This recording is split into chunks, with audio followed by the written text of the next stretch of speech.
Assalamualaikum warahmatullahi wabarakatuh. Selamat datang di channel Tausiah Ustadz, tempat kita berbagi inspirasi dan ilmu seputar Islam. Semoga video ini membawa manfaat dan menjadi jalan kebaikan untuk kita semua. Bismillah. Yuk, kita mulai. Ustaz dia bertanya, saya dari Pontianak, Masya Allah, Pontianak, Kalimantan Barat. Salat yang paling baik adalah di awal waktu, tapi bagaimana jika mengurus bayi pada waktu salat masih rewel, belum bisa diletakkan atau ditinggalkan untuk salat tepat waktu? Jika dipaksa buat salat tidak bisa khusyuk, bagaimana solusinya? Apakah tidak masalah jika salatnya telah selesai dengan bayi walaupun sampai 1 jam atau lebih? Begini, kalau kita melihat hadis, itu ada sebabnya.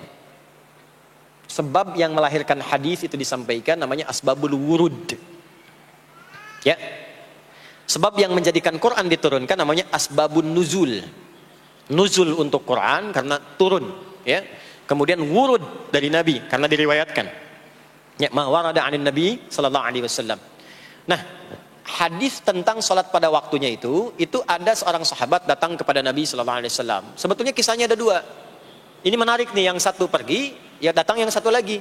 Yang satu itu sholatnya rajin, cuman pada orang tuanya belum maksimal. Bukan nggak baik, belum maksimal kebaikannya. Maka ketika dia bertanya, ya apa amalan yang paling disenangi oleh Allah dan Rasulnya? Ya, maka Nabi katakan birrul walidain, berbakti kepada kedua orang tuamu. Ya Rasulullah, ya ayu amali afdal. Ya Rasulullah, apa amalan yang paling utama? Kata Nabi birrul walidain. Lalu datang yang kedua, ke orang tuanya baik, cuman sholatnya belum konsisten tepat waktu. Maka ketika bertanya, ya Rasulullah, ayu amalin afdalu indallahi wa rasuli, ya Rasulullah, amalan apa yang paling utama di sisi Allah dan Rasulnya? Atau kama qala Rasulullah sallallahu alaihi wasallam, atau kama qala as-sa'il. Maka Nabi mengatakan as-salatu ala waqtiha, salat tepat waktu. Salat tepat waktu. Maksudnya kamu ke orang tua udah bagus, ke ibu kamu memuliakan, ke ayah kamu luar biasa. Cuma kemuliaan itu juga harus kamu lakukan takrimnya kepada Allah. Salat tepat waktu. Ya, jadi dasarnya seperti itu. Di salat tepat waktu itu di antara amalan yang sangat dicintai oleh Allah dan Rasulnya dalam kondisi yang normal dan standar. Dalam kondisi yang kita dilibatkan pada kondisi tertentu yang tidak ideal, tidak standar, maka adalah bab fikih namanya mustasnayat, pengecualian disebut dengan darurat. Maka kaidahnya berbunyi ad-daruratu tubihul mahdhurat. Darurat itu menjadikan yang tadinya tidak ideal menjadi boleh, bahkan terkadang wajib dilakukan. Yang kalau dipaksakan ikut ke konsep awal jadi dosa. Contoh, sebelum ke ibu tadi, ada yang dokter di sini. Misal, dokternya akan melakukan tindakan. Tindakan itu berlangsung dari mulai jam 1 sampai ke jam 7. 6 jam tuh operasi. Dia ikut tuh dari zuhur, sudah bisa zuhur. Tapi kan akan lewat asar. Maka sekalipun dia bukan di sekalipun bukan di perjalanan, dia jamak zuhur dengan asarnya. Jangan sampai ketika dia sedang membedah, lihat jantungnya, baru mau solusi diberikan tahapan-tahapan pengobatan, asar berkumandang, Allahu Akbar, Allahu Akbar, sholat tepat pada waktunya. Mohon maaf ya, sholat dulu. Itu bisa celaka itu, bisa celaka. Ya, maka yang dilakukan apa? Dia jamak sebelumnya, dia jamak dengan asar, ya selesai itu dia dapatkan maghrib nanti. Nah itu seperti ibu ini yang ada bayi, perempuan itu disunnahkan sholatnya berjamaah, ditunaikan ke masjid sepanjang ada 3 hal yang telah selesai urusannya. Yang pertama apa? Selesai urusan kewajiban dengan anaknya yang Allah titipkan melalui ibu itu.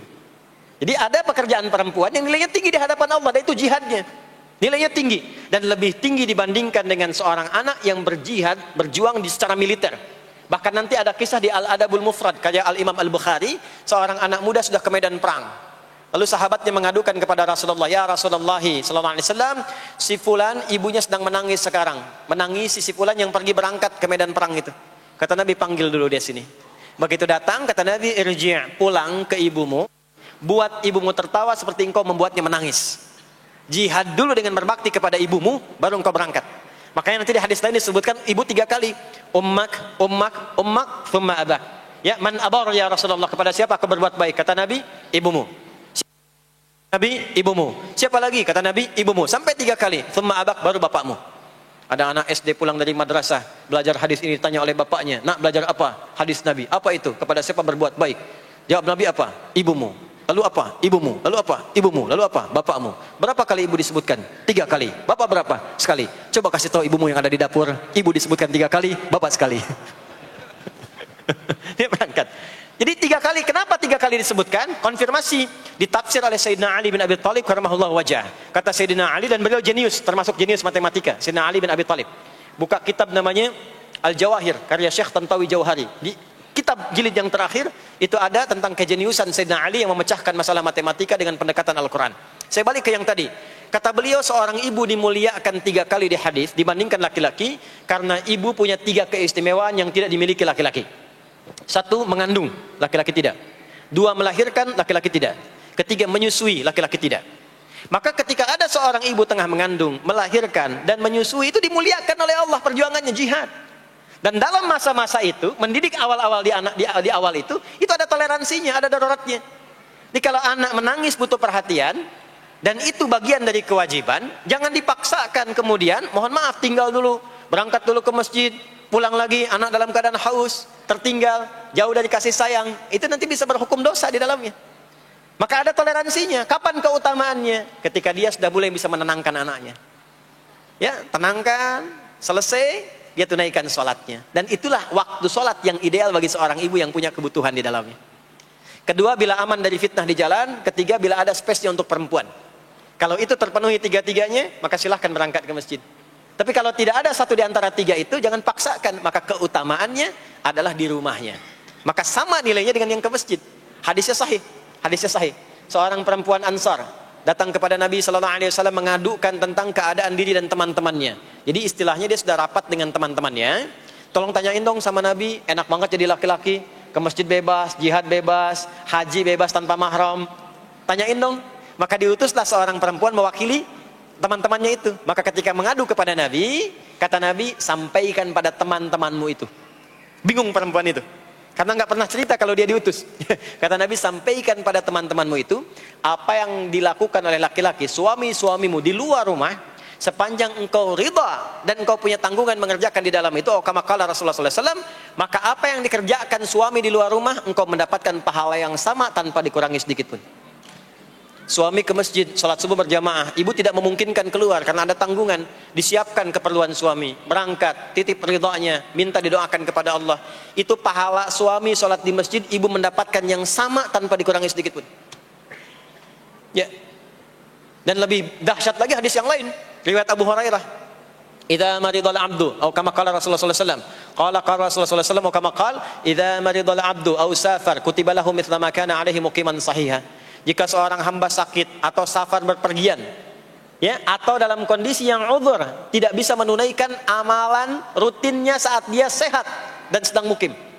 Saat sedang sehat, sholat sunnah, tahajud, ya, baca Quran. Tiba-tiba apa? Anda safar, nggak bisa sholat sunnah, karena yang fardu pun dikosor.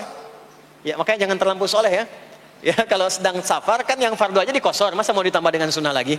Walaupun tidak dilarang, gitu kan? Walaupun tidak dilarang. Anda biasa puasa sunnah Senin, karena safar Anda buka. Itu karena kebiasaan Anda menunaikan puasa. Saat safar tidak puasa, pahala puasa tetap diberikan sempurna walaupun tidak puasa. Hadis sahih. Berbahagialah seorang ibu. Ibu biasa dalam masa sucinya, baca Quran, puasa, sholat sunnah. Tiba-tiba muncul masa haidnya. Begitu masa haid itu tiba, nggak baca Quran, nggak sholat, itu pahala bacaan Quran dan sholat sunnah dan yang lainnya diberikan sempurna tanpa dikurangi sedikit pun. Makanya kalau sedang masa suci, bu, perbanyak amal soleh. Perbanyak, sebab kalau sudah tiba masa menopause, tuh sudah normal lagi, seperti laki-laki. Kenapa nanti ada masa haid? Ada toleransi di situ, ada kemuliaan. Nanti di bab perempuan dibahas secara terpisah. Terima kasih sudah menonton. Jangan lupa like, share, dan subscribe untuk mendukung dakwah ini. Sampai jumpa di video berikutnya. Wassalamualaikum warahmatullahi wabarakatuh.